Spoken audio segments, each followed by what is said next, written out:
The wind is right on cue. If anybody has a sailboat, we're going to take it out here in a little bit. I want to thank everybody for being here. As the saying goes, every great journey starts with a small step.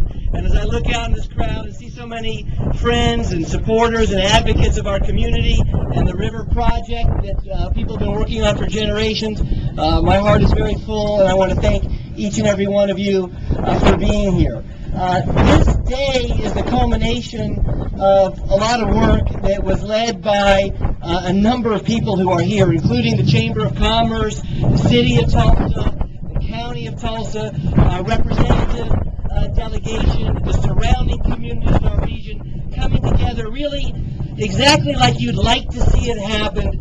This community came together and made it happen, and it's a terrific accomplishment. I'm up here, but I really think that Mike Neal, the president of the Tulsa Chamber, ought to be the guy up here. I want to thank Mike for all your work, the chairman of the chamber, Stan Linebarger, and folks who preceded Stan and Chet Cadjo, for instance, who worked so hard on this project.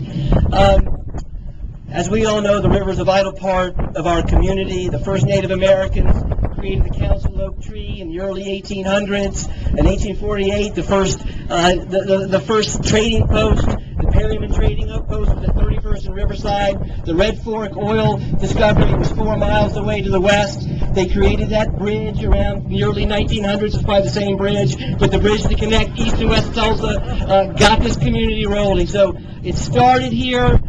Its future is largely tied up with this river and the vision and the dream of development and community enlivenment on our river.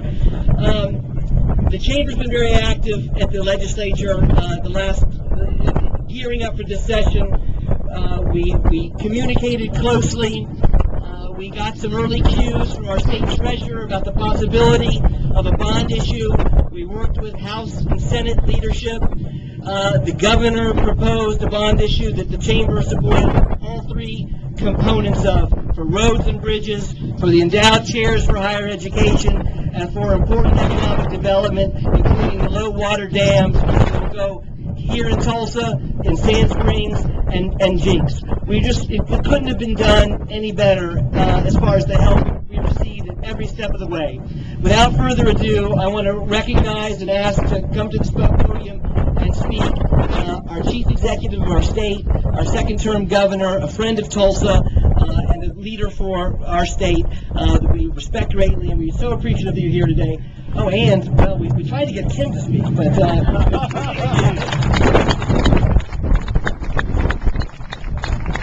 Thank you very much. Please be seated. Well, it's a real honor and pleasure and privilege for me to be here today. This is an important occasion, and I think it's kind of cool that the conditions are a little challenging out here because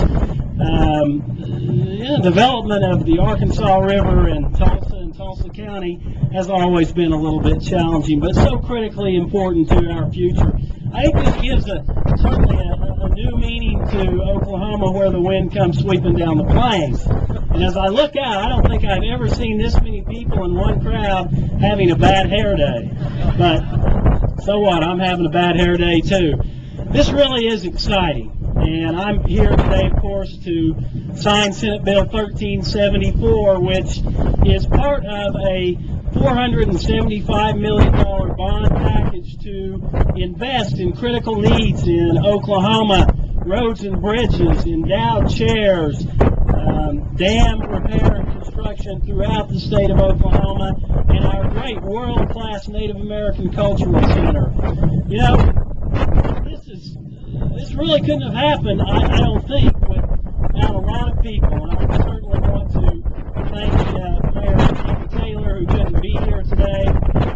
She's with her daughter, where she ought to be, I think. I certainly want to thank the Tulsa Chamber and Mike Neal for all of their leadership, and the Tulsa County officials for their help, and clearly the Tulsa legislative delegation, many of whom are here today.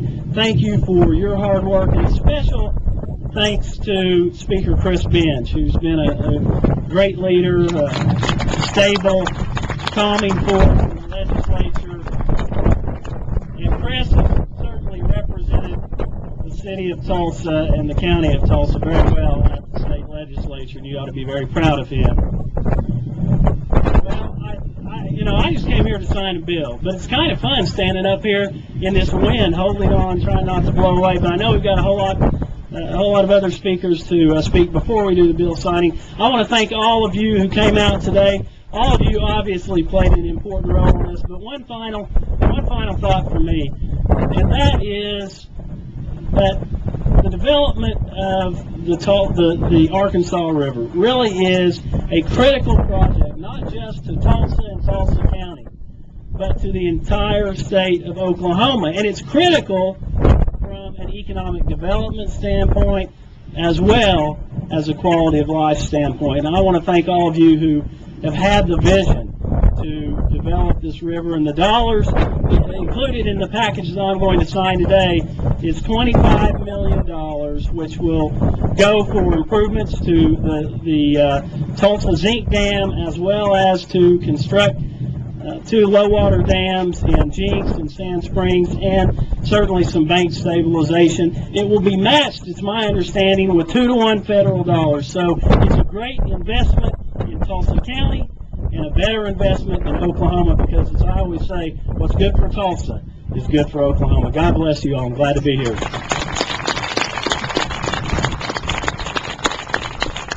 Thank you, Governor. Thank you, Kim Henry, for being here. We're so honored. I do want to recognize a few people in the audience in particular who have been so vital to the project. First, the guy who led the bill on the floor, and some of us were obsessed enough to listen to it from our computers, Representative Dan Sullivan. You did a great job. Thank you very much. We'll hear from the chairman of the county commission, but I think I saw John Smalago, Randy Miller, Terry Simon from the county commissioners have been real warriors in this effort. We thank you as well. Also, we're so fortunate in this community to have River Parks Authority, its chair, Darton Zink, Matt Meyer, its executive director, and INCOG, led by Rich Briere and John Self. Our River Parks and INCOG, they'll execute this project, and we can have confidence that they'll do it beautifully. Our next speaker I want to introduce has played a key role in this project and so many others for the Tulsa area. He's a bright, energetic, creative individual who takes a problem, finds a solution, and gets it done. Treasurer Scott Meacham.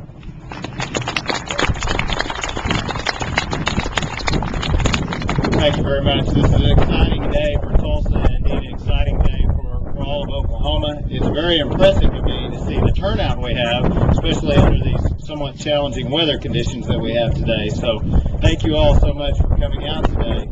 You know, when we saw the opportunity arise to do a bond package, there were a lot of different proposals swirling around, and a lot of different proposals coming out of Tulsa. And I'll never forget, we sat down and we had a meeting, and it was the Tulsa Chamber, the mayor was there, I think Ken Levitt was there, and I can't remember whether CLE was represented, which we refer to as the POPAC, I think was maybe there, I can't remember for sure. But anyway, what we said to him was, we really need Tulsa to get behind one proposal. We think we have a shot to get one big thing done for Tulsa this year. Give us one thing that everybody can get behind. And it was the dam project for the river that everybody could get behind. So thank you all so much, Kenny and Kathy and the Chamber, for all getting behind this one project so we can get done. You know, if you're gonna be a successful state, if you're gonna be a successful community, if you're gonna be a successful city, you've got to invest in yourself. If we're going to compete in Oklahoma in the global economy, we've got to be willing to invest in ourselves. And it's exactly these types of investments that we've got to be willing to step up and make, no matter what the budget picture is in the state of Oklahoma from one session to the next.